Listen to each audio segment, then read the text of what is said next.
Tonight, intelligence from top-secret U.S. spy planes is providing startling details about China's spy operations. We are learning that images taken of the spy balloons by high-altitude U-2 planes show in detail 5 antennas and huge solar panels, the kind of technology that gave the Chinese not just the ability to listen to U.S. communications and to pinpoint exactly where they were coming from, who they were coming from. All of this especially alarming as the balloon passed over sensitive military sites before the U.S. Air Force shot it down off the South Carolina coast. Of course, we now know there have been other balloons where that one came from. And these new details come as China is forcefully pushing back against President Biden's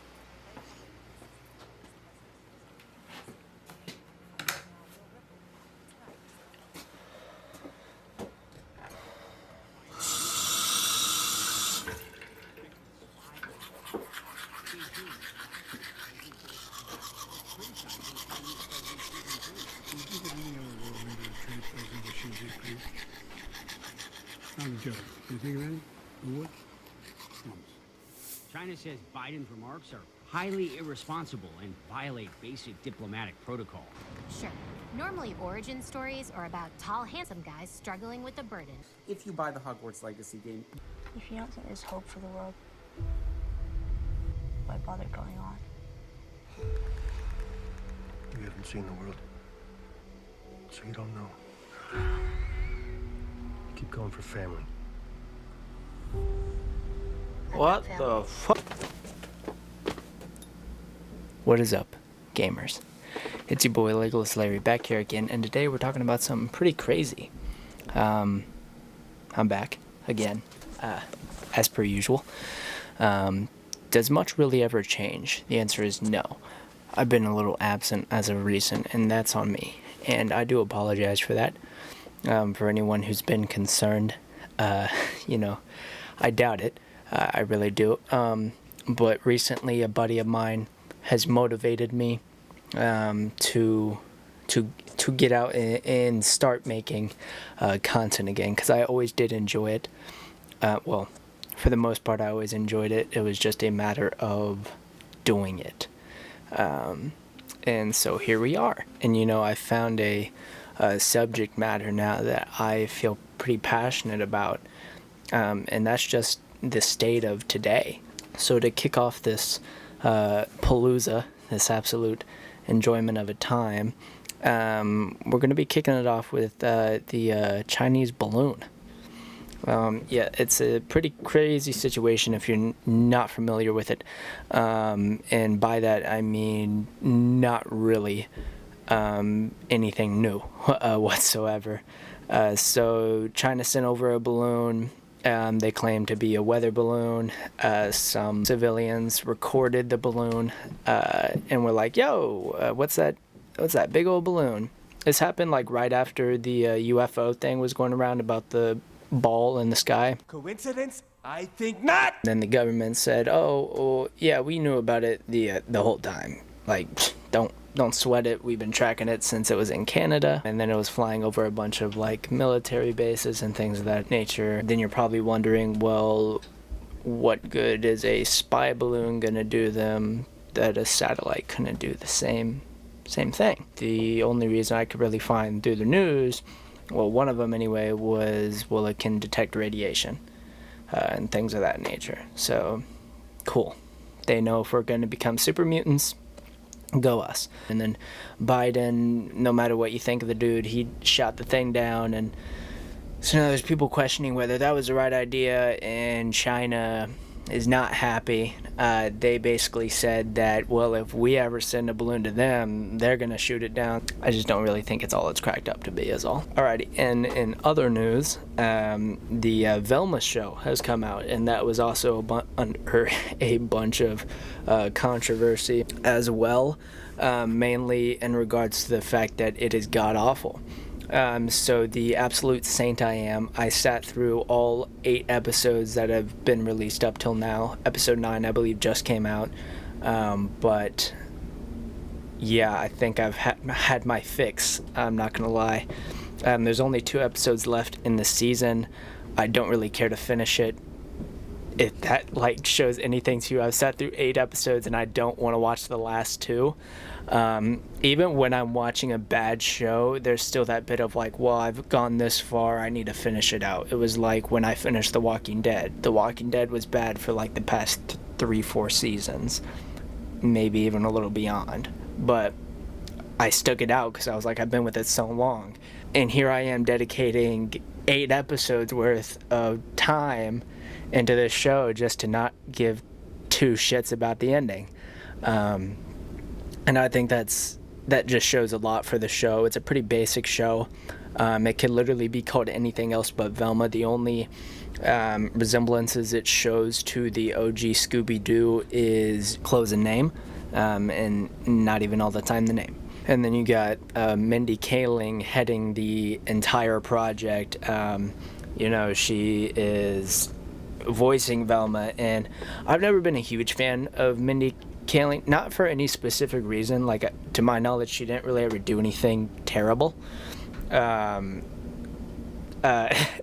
least at that point. When I didn't like her, it was just more like every character she played was always like bitchy, and I get it. It's like Michael Cera always plays like someone sort of wimpy, for the most part.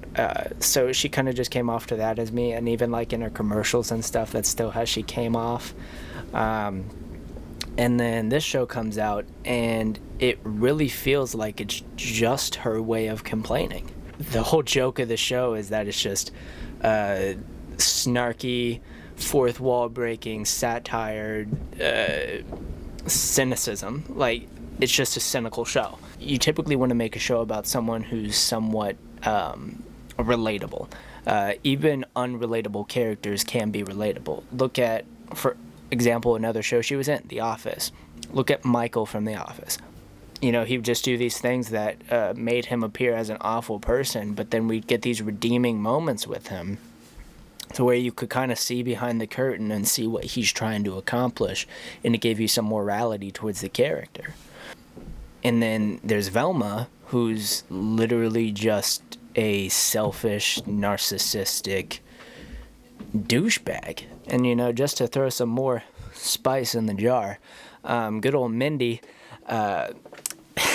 did an interview where she was talking about a film she was doing, to where she surprise kissed one of her co-stars. Because who cares what he was saying? And I was just like, And then he reacted like that, and I pretended it didn't happen.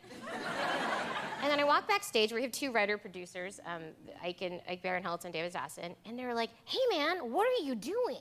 You could be sued for that. And I got very scared, and then I said, tell anyone and you're fired. Funny, right? Last but not least, we have our good old show, The Last of Us, which just came out on HBO as well. HBO's just throwing out bangers this year. Honestly, I think this show's gotten a lot of backlash. Is all of it deserved? I don't really think so, no. I kind of enjoy the show. Now, as someone who really enjoyed the first game, I'd say it's probably easily in my top 5 favorite games. Uncharted 2 being like number 1. But it's up there for me. And watching the show, there's a lot of things that I sit there, I'm like, yeah, it could have been done better. But what they are doing isn't bad, if that makes sense. It's not my favorite interpretation of it. I still prefer the game scenes a lot more. I'm not going to say like any direct spoiler scene, but there's just specific moments between them that even when it's like word for word, it just doesn't feel the same to me. But if it's your first time ever experiencing The Last of Us, maybe you won't notice that, or maybe you're a diehard fan and you still don't notice it, and maybe it's just me being the little cynical Mindy Kaling I am. It could be the case. So yeah, I actually quite enjoy the show. It's not fully out yet. 1 episode per Sunday at 9 p.m. and I'm gonna keep watching it because I like it, unlike Velma. And who knows, maybe we'll do like a little review later on about the show and the game. Do like a little side-by-side comparison sort of ordeal. And then a little surprise segment just for y'all, for the true G's who stuck around to the end. Hogwarts Legacy has Has it come out yet?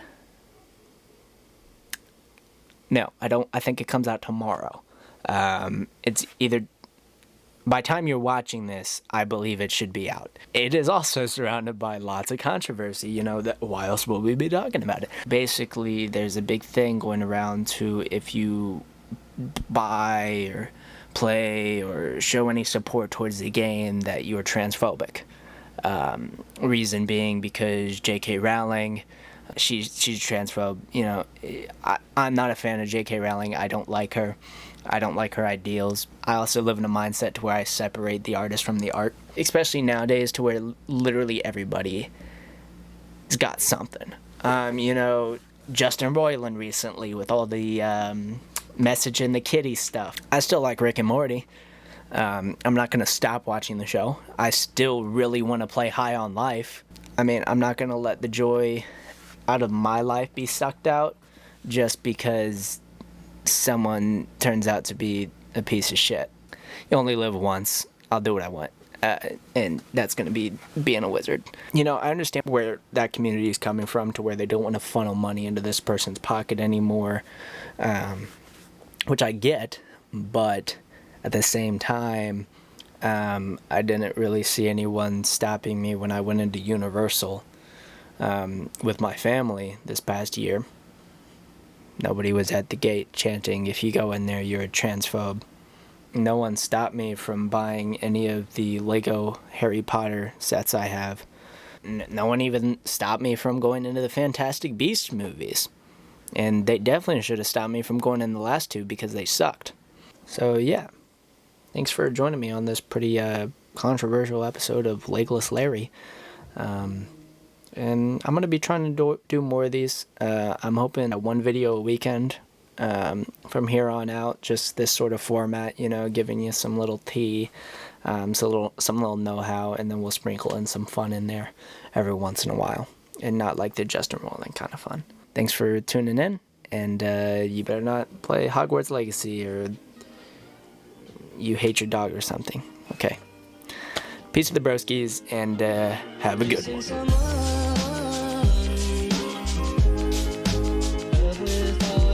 Wingardium Leviosa. Oh, you're still here. You can go home now. The video's over. What's that? Oh, the merch. Yeah, well, as you can see, I'm wearing it. The No-Con Veg hat. It's pretty spiffy, I ain't gonna lie. Worked pretty hard on it. It's all embroidered. And then we got the hoodie with the little sleeve, No-Con Veg, and then even a little back message for you, so you can read it out to all your fans, all your buddies. Yeah, now that's the whole video, and you can go now. So I can be a wizard. Bibbidi bobbidi bye, bitch.